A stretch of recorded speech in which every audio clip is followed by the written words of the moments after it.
வணக்கம் மக்களே, welcome to our channel the night watchman from ICS. So ஒரு நல்ல எக்ஸைட்டிங் கான்டெஸ்டாக இருக்குன்னு நினச்சேன். ஹை ரன் சேஸ் போன மேட்ச் ஆர் சூப்பராக சேஸ் பண்ணாங்க கம்ஃபர்டபுளாக. ஸோ அந்த மாதிரி இல்லை அட்லீஸ்ட் ஒரு டைட் சேஸ் இருக்குன்னு நினச்சேன்.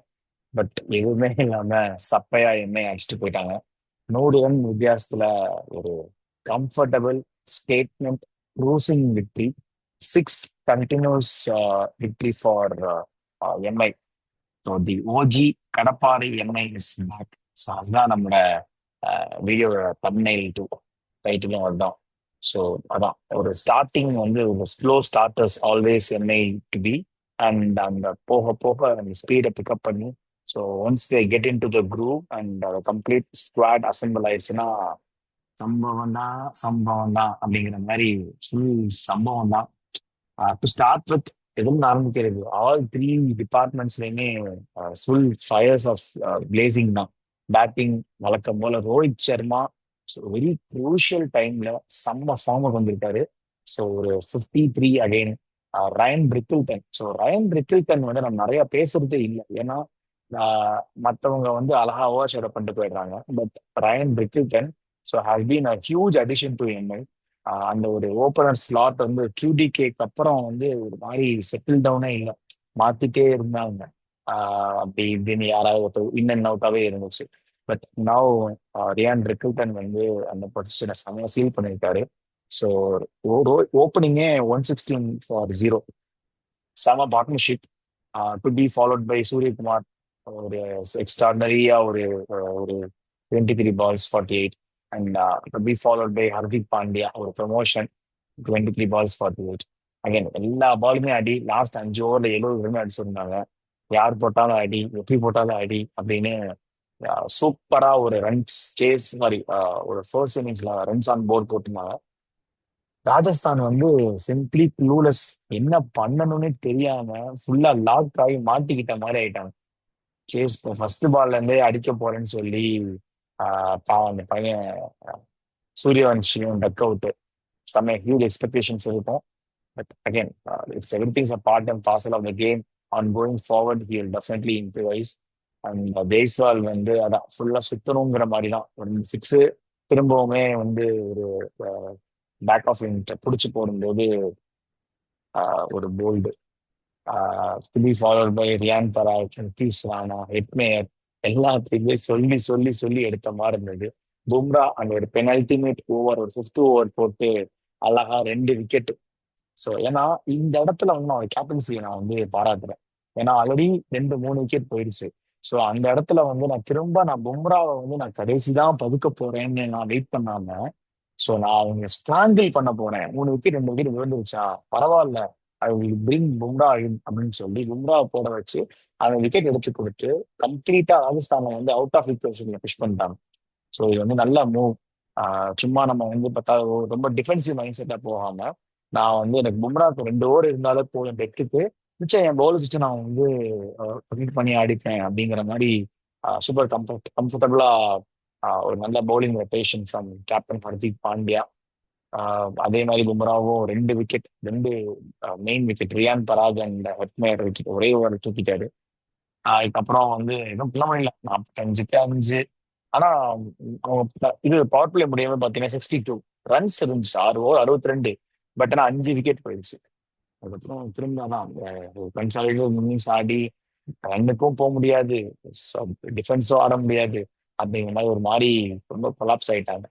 ஸோ அந்த அவங்கள க்ரூசிங் விக்ட்ரி கரெக்டா 117 ஆல் அவுட் ஆகும். 100 ரன்ஸ்ல வந்து செம வெற்றி எம்ஐக்கு. என்ஆர்ஆர் பயங்கர பூஸ்டப் ஆயிருக்கும். So still they will be moving to top of the table. And இங்க இருந்து எம்ஐ தடுக்கணும்னா ரொம்ப ரொம்ப ரொம்ப கஷ்டம். அது வந்து எனக்கு செம்மையா தெரியும். ஏன்னா அவங்களுக்கு ஒரு வீக் லிங்கே இல்லை. ஒரு ரவுண்டட், ஒரு ஆல் த்ரீ டிபார்ட்மெண்ட்ஸுமே ஒரு பயங்கர ரவுண்டட் சைடா தெரியும். ஒரு 5 solid Indian batsman, sorry players, T20 players, இது ஃபாலோட் பை ஒரு போல்ட், தீபக் சஹர்.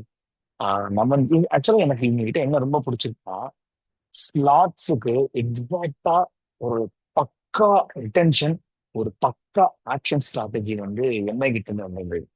ஸோ ஒரு 5 வருஷமாவே அவங்க பெருசா எதுவும் பெர்ஃபார்மே பண்ணலாம். பட் ஸ்டில் நீங்க 5 வருஷம் பார்த்தீங்கன்னா அவங்க டென்ஷன் நல்லா தான் இருந்திருக்கும், அவங்க ஆப்ஷனுமே நல்லா தான் இருந்திருக்கும்.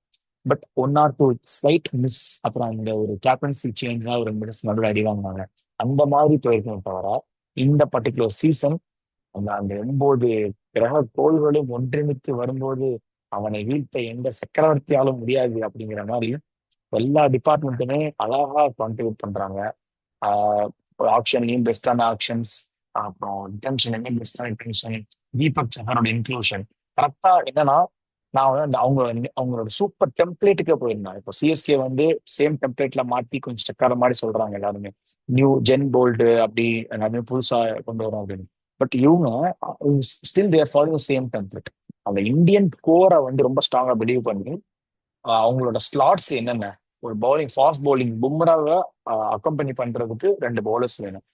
ட்ரெண்ட் போல்ட் கிட்ட இன்வெஸ்ட் பண்ணாங்க. ஏன்னா ட்ரெண்ட் போல்ட் வந்து already proven ex commodity of MI. So எம்ஐக்கு ரொம்ப பிடிச்ச இன்சிங் அவுட்ஸிங் போடுற பவுலர். ஸோ போல்ட்டை வந்து எவ்வளவு ரூபா கொடுத்தாலும் வாங்கணும்னு சொல்லிட்டு 12.5 கொடுத்து வாங்கினாங்க. ஸோ டூ அக்கம்பெனி போல்ட் இன்னொரு ஒரு பவுலர் வேணும். அது திரும்ப ஃபாரின் ஆப்ஷன் போக முடியாது, ஏன்னா நிறைய ட்ரை பண்ணிட்டாங்க. பேரண்ட் ஆஃப் ட்ரை பண்ணாங்க, கோல்டர் நெயில், அதுக்கப்புறம் ரைலி மெர்டிச், அப்படி இப்படி நிறைய ட்ரை பண்ணாங்க. பட் எதுவுமே கிளிக் ஆகல. திரும்ப வந்து அவங்க தீபக் சஹாரை வந்து அழகா தூண்டில் போட்டு தூக்கிட்டாங்க. அவர் ஒரு 10 crores கிட்ட போனார் எனக்கு தீபக் சஹர். பட் அவரோட ரோல் வெரி சிம்பிள். பவர் பிளேல எனக்கு 3 ஓவர் போடு, அப்ப நடுவில் கிடைச்சா 1 ஓவர் போடு, இல்லைன்னா போதும் சர்வஸ் 3 ஓவர் எனக்கு போதும், அதுல எனக்கு 1 விக்கெட் 2 விக்கெட் எடுத்துக்கணும். ஏன்னா தீபக் சஹர் அப்படிப்பட்ட பவுலர் தான். தீபக் சஹர் கிட்ட வந்து நீ எனக்கு எண்ட் ஓவர்ல போட்டு கொடு, இல்லை மிடில் போட்டுக்கன்னு சொல்ல முடியாது. பவர் பிளேல போட்டு எனக்கு உள்ளேயும் வெளியும் போட்டு 1 விக்கெட் 2 விக்கெட் எடுத்து கொடுப்பாரு. ஸோ ஒரு பூவி, தீபக் சஹர், சந்தீப் சர்மா, ஸோ அந்த மாதிரி பவுலர்ஸ். ஸோ அதனால அழகா தீபக் சஹரை பிக் பண்ணாங்க. ஸோ இதெல்லாம் பார்க்கும்போது அப்புறம் ஒரு விக்னேஷ் புத்தூர், சாண்ட்னர் சாண்ட்னர்லாம் ஒரு மாதிரி ஆல்ரவுண்டர், ரொம்ப base price 2 crores steal deal. So இந்த மாதிரி வெரி வைஸா யூட்டிலைஸ் பண்ணி, அண்ட் பும்ரா வர்ற வரைக்கும் டீம் ஒரு மாதிரி ஸ்ட்ரகிள்ல இருந்துச்சு. ஹிட்மேன் ஃபார்ம் இல்ல அப்படி இப்படின்னு. பட் இப்போ பும்ராவோட இன்க்ளூஷனுக்கு அப்புறம் டீமுமே பயங்கர ரவுண்டடா இருக்கு. ஒரு ஹிட்மேன் ஃபயர் பண்றாரு, மிடில்ல ஃபயர் பண்றாங்க, பவுலிங் ஃபயர் பண்றாங்க. ஒரு பார்க்கவே பயமா இருக்கு இந்த மாதிரி ஒரு சரியான team Mi. So still hoping for 6th IPL Cup loading for MI, that's for sure.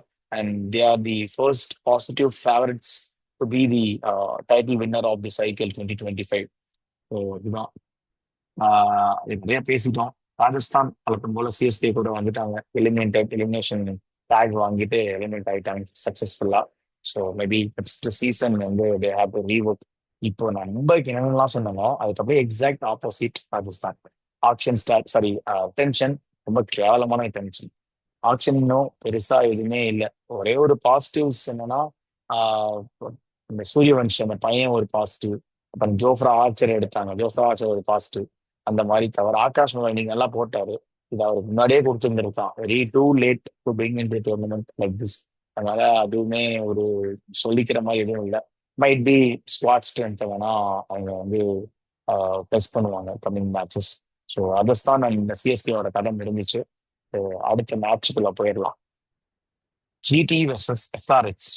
So ஜிடிக்கு வெரி இம்பார்ட்டன்ட் மேட்ச். ஜிடிடிசி இவங்க எல்லாமே அந்த இனிஷியல் ஸ்டேஜஸ் ஆஃப் த டோர்னமெண்ட்ல வந்து செம கம்ஃபர்டபுளா கண்டினியூஸ் விக்டரியோட பயங்கர ஸ்ட்ராங்கா இருந்தாங்க. பட் இந்த மொமெண்டம் வந்து கொஞ்சம் லாஸ் பண்ணிட்டாங்கன்னு தோணுது. ஆர்சிபி, அப்புறம் எம்ஐ, டிபிகே சுமார் இன் அண்ட் அவுட்டா இருக்காங்க. ஸோ இவங்கெல்லாம் ரொம்ப ஏறி அடிச்சு வரும்போது, so DC already momentum 2 match கண்டினியூஸா தோத்துருக்காங்க. ஸோ ஜிடி வந்து இன்னைக்கு மேட்ச் ஜெயிச்சே ஆகணும். லாஸ்ட் மேட்ச் ஆர்ஆர் கூட வந்து ஒரு ஹை ஸ்கோரிங் கேம்ல வந்து ஒரு லாஸ். ஸோ அது வந்து ரெக்கவர் ஆகி they have to come back to the winning ways. So அந்த ஃபார்முலா ஃபைன் பண்ணி ரூதர்ஃபோர்டு ஆடணும். ரூதர்ஃபோர்டு ஏன் ஆடலான்னு தெரியல போன தடவை. ஸோ ரூதர்ஃபோர்டு ஆடணும். ஸ்டில் அவங்க கொஞ்சம் முன்னாடியே ஃபயர் பண்ணலாமோன்னு எனக்கு தோணும். திரும்ப தான் சொல்றேன். 14 ஓவர்ஸ் வரைக்கும், சாரி 10 ஓவர்ஸ் வரைக்கே ஒரு ஓப்பன் பேட் ஒரு சுமன் கில் ஆர் சுதர்ஷன் ஆடினா போதும். அண்ட் 14th ஓவர் வரைக்கும் 15th ஓவர் வரைக்கும் வச்சுக்கோங்களேன், அந்த இன்னொரு பேட்டர் ஆடினா போதும்.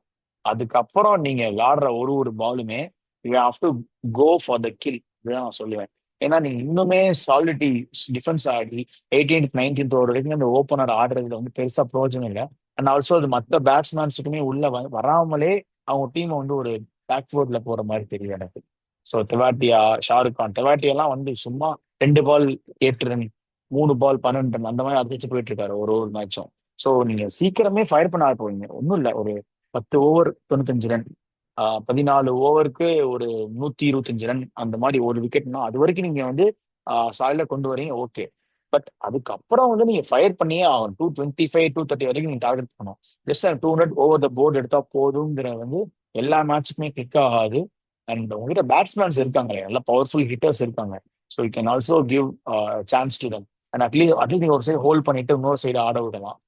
ரெண்டு பக்கமும் கொஞ்சம் ரொம்ப ஸ்லோவா பண்றதுனால ரொம்ப லாஸ்ட்ல தான் ஃபயர் பவர் வந்து எக்ஸ்ப்ளோசிவா போறதுனால மைபி மாட்டிக்கிறாங்களோங்கிற மாதிரி தோணுது எனக்கு. ஸோ அது ஒண்ணுதான். பவுலிங் போன மேட்ச் அடி வாங்கினாங்க, பட் அது வந்து எல்லா மேட்சும் அப்படின்னு சொல்ல முடியாது. ஒரு மேட்ச் அப்படியா இருக்கு.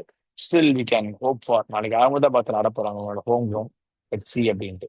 ஸோ அப்படியே நீங்க இந்த பக்கம் வந்தீங்கன்னா எஸ்ஆர்ஹெச் வந்து சிஎஸ்கே கூட ஒரு நல்ல வின், அந்த ஒரே ஒரு ஹோப் இருக்கு.